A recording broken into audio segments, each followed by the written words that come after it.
hampir keseluruhan lidah kita terangkat. Nas. Dia berbentuk mangkuk lidah kita. Baik, nasi. So, lam pun dah tak bunyi. Sebab apa? Sebab dia dah dimasukkan ke dalam huruf selepasnya. Nasi.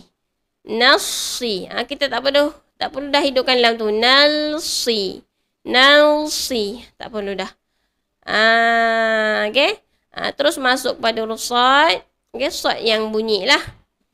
Sad yang bunyi. Kita tekan sedikit dan alirkan suara dengan sempurna. Diikuti dengan sifat berdesir tu. Nas. Nampak?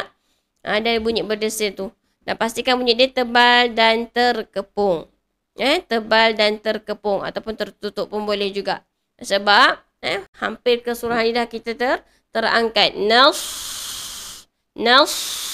Dia berbentuk mangkuk lidah kita. Maka dia bunyi terkepung lah. Tebal dan terkepung. Jangan bunyi huruf sin, hati-hati. Kalau bunyi huruf sin, terus diubah maksud. Ihdinas sirata. Nasi. Tu huruf sin. Kat sini huruf sad, maka bunyi dia kena tebal. Pangkal lidah dan tengah lidah kena angkat. Baru bunyi dia sempurna, insyaAllah.